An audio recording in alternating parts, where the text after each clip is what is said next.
right, ladies and gentlemen, Stephen M. Smith, Touchdown Alabama Magazine. In my own words, the podcast. I've told you guys that to kick off this offseason, going to have quite a few distinguished guests come on that know about the Alabama Crimson Tide program, share their expertise and things that they feel like going well, going strong, things that can be improved upon.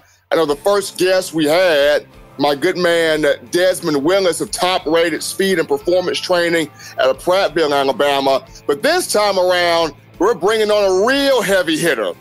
This is the brother of Alabama's quarterback coach for this season, Dan Enos. If you haven't checked out the previous Dan Enos podcast I put out, subscribe to the Touchdown Alabama Magazine and YouTube channel. Check out the archives for that. When we bring on Gary Enos, we got Gary Enos joining the show. My man, how you feeling? Good. Distinguished guest. I like that. And heavy hitter. I like when you refer me to like that. I like it. I'm feeling pretty good. We got Gary Enos here joining us live on In My Own Words. Once again, folks, brother of Alabama quarterback coach Dan Enos. And Gary, this is huge for you, for Dan, and for the family. I remember personally when rumors were being spread about of the possibility of having, Dan come to Tuscaloosa and join the staff under head coach Nick Saban.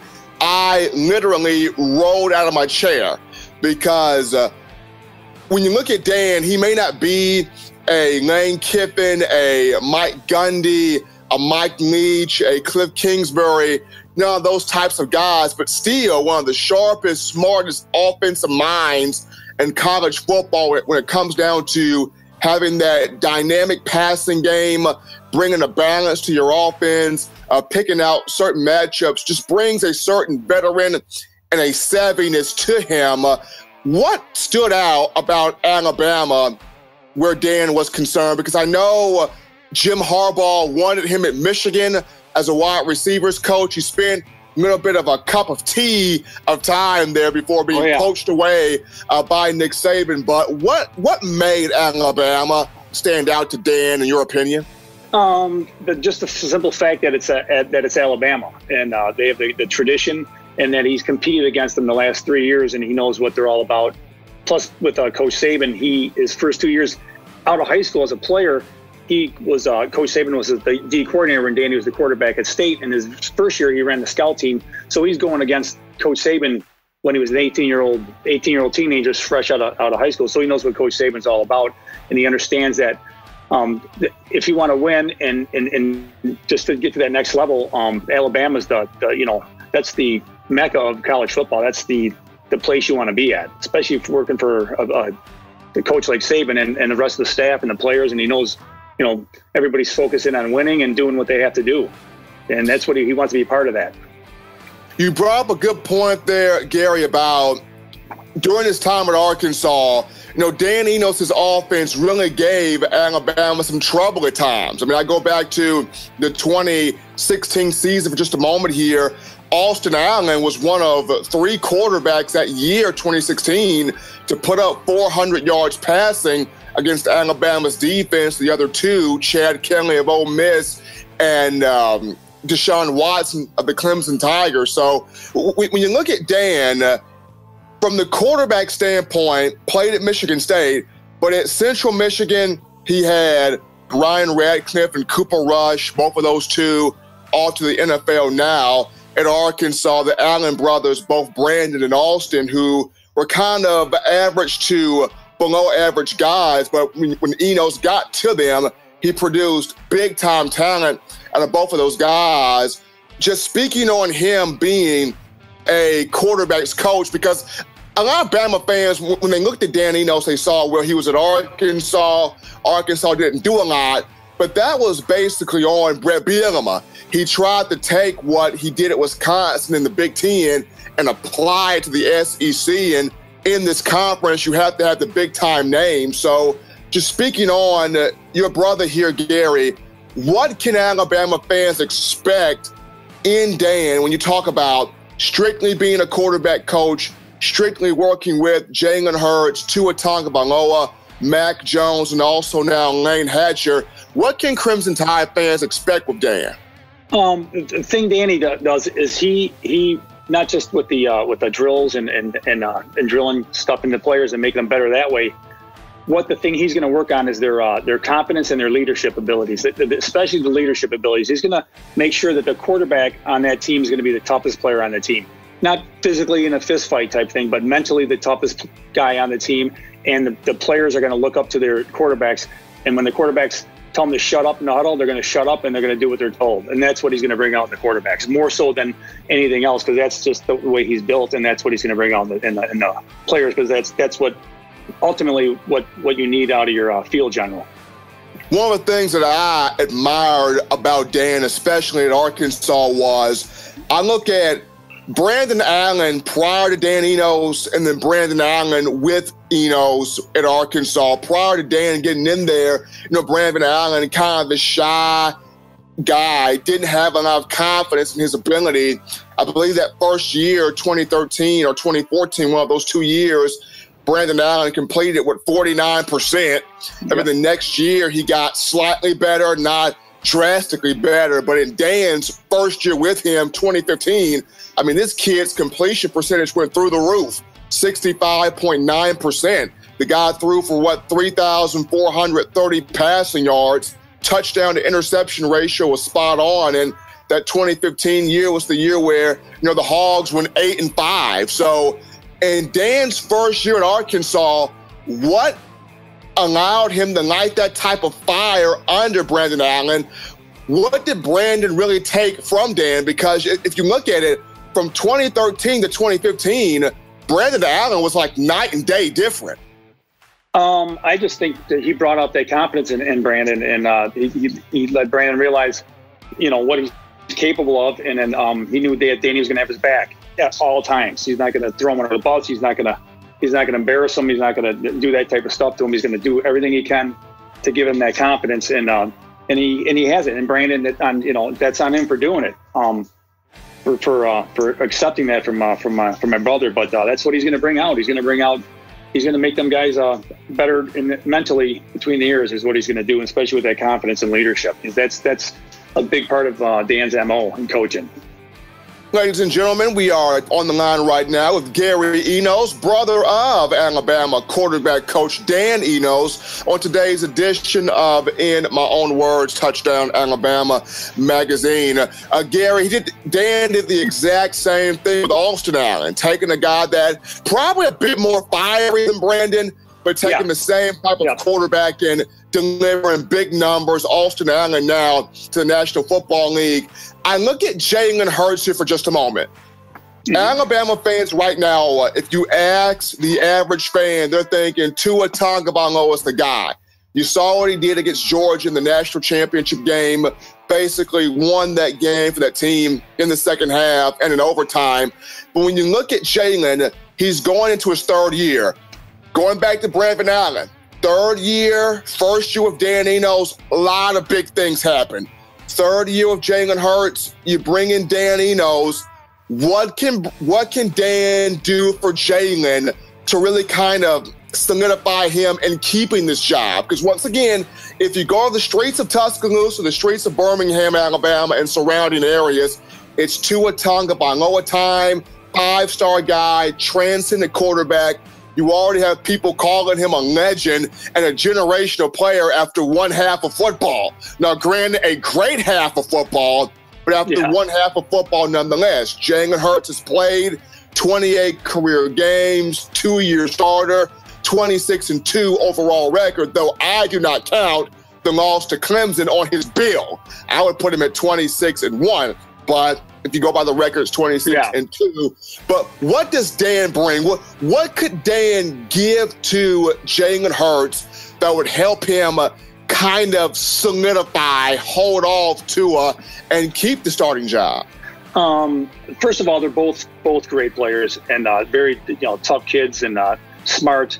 What I can see just off the top of my head is he'll work on his footwork and his release, and to be able to understand the passing concepts and reading the defenses a little bit better, especially at the line of scrimmage.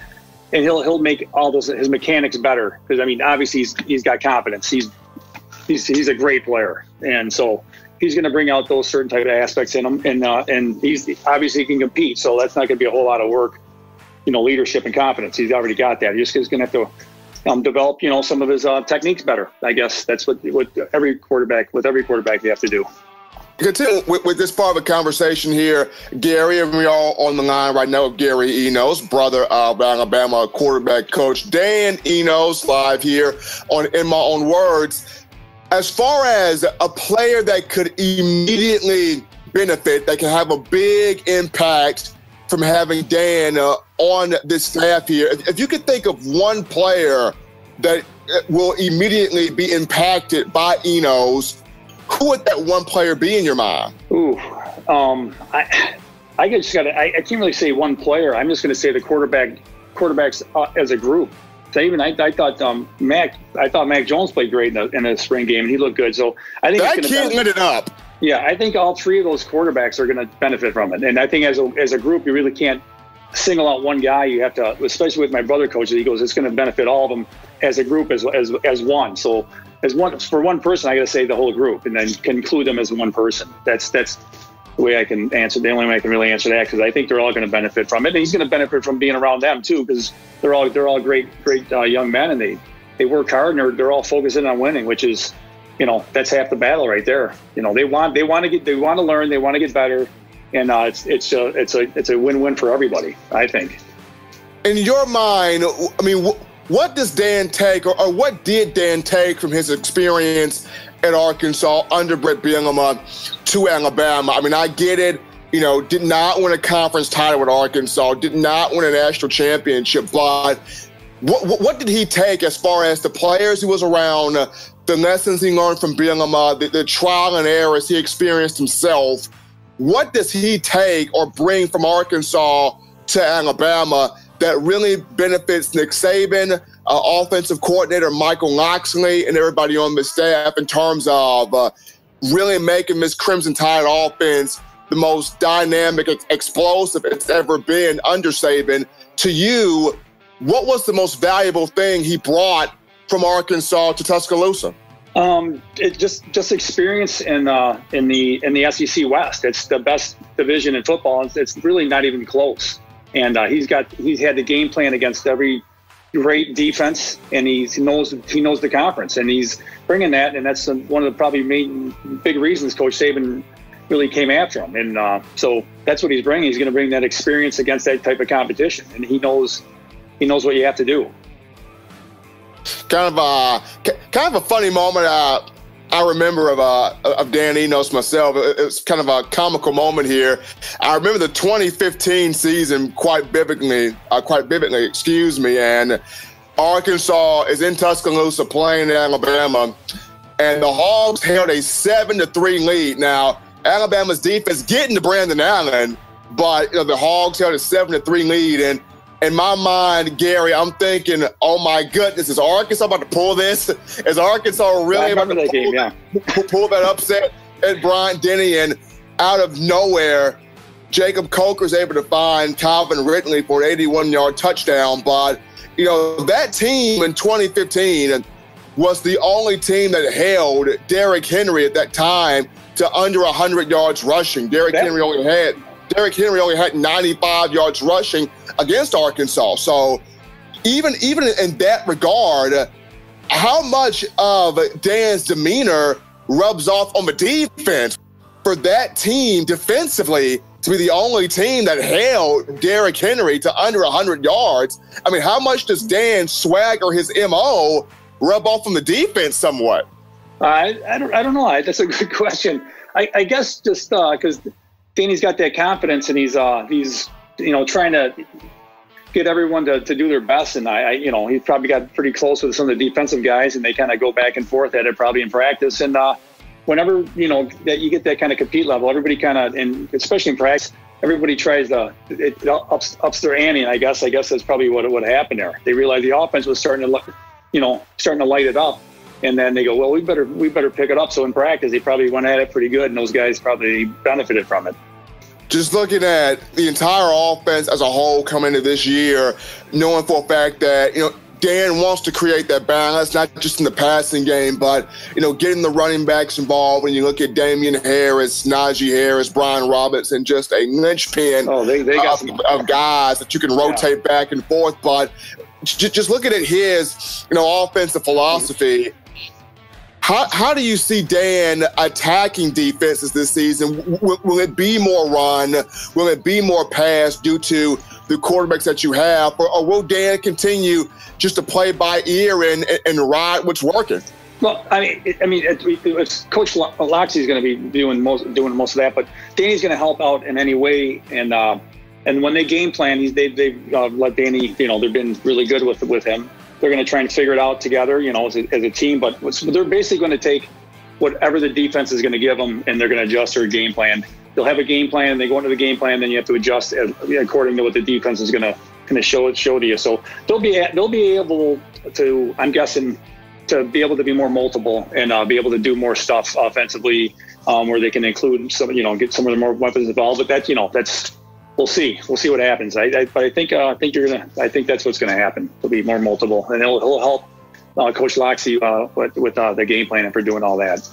We got Gary Enos on the line right now, brother of Alabama quarterbacks coach Dan Enos, live here on In My Own Words. Gary, how have the people, citizens of Tuscaloosa, made you guys feel at home? I mean, I know the thought was going to be we're going to be in Michigan. We're going to play for the mighty Maize and Blue and be with Jim Harbaugh and kind of help that group finally get to some Big Ten championships. But you get the phone call from Nick Saban, and Nick says, hey, come down here.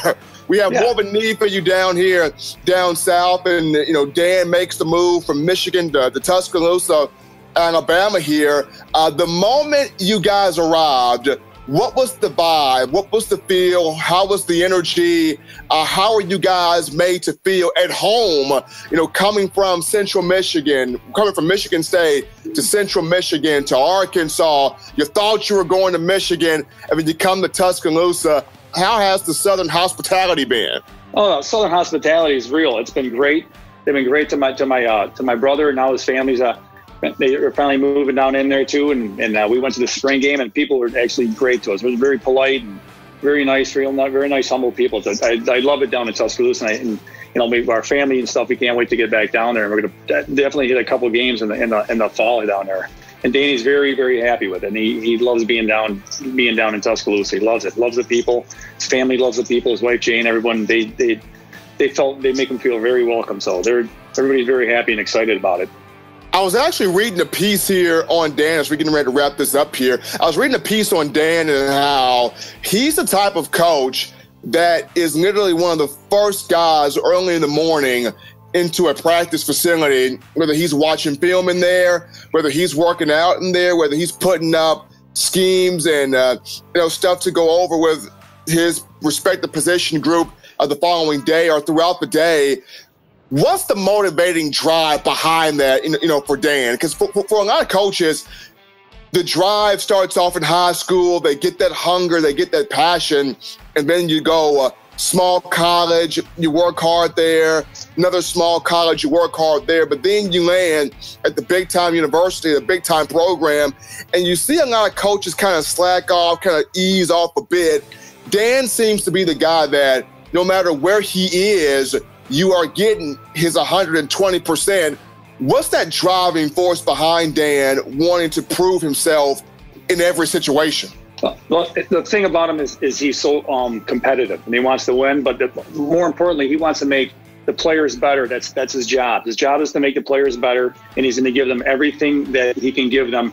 So then they realize, they see him putting the work in. And Coach Saban he's the main guy that does this. And they see the guys like that, and then my brother, you put the work in. The players see you putting the work in. They're going, well, these guys are putting these extra work in for us, and we got to, try and win for them and battle for them. And what you get with Danny, you mentioned Lane Kiffin and Kingsbury and those guys before. Danny doesn't take a backseat to any of those guys. He might not have all that fanfare and the flash, but he's every bit as good as coaches that any of those guys are, and he's going to work his butt off, and he's going to give everything he can to the to Alabama and to the players he's coaching. So he's very excited to be at a program like Alabama, because everyone in that building has got that attitude, and he's very comfortable in there right now.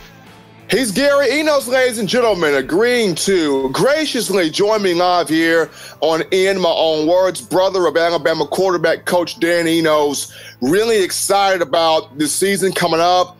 Excited about what Dan's going to be able to do, what this entire team's going to be able to do as it looks to win national championship number 18 in program history. Gary, my man, before we sign off here today, any final remarks on your end? Roll Tide roll.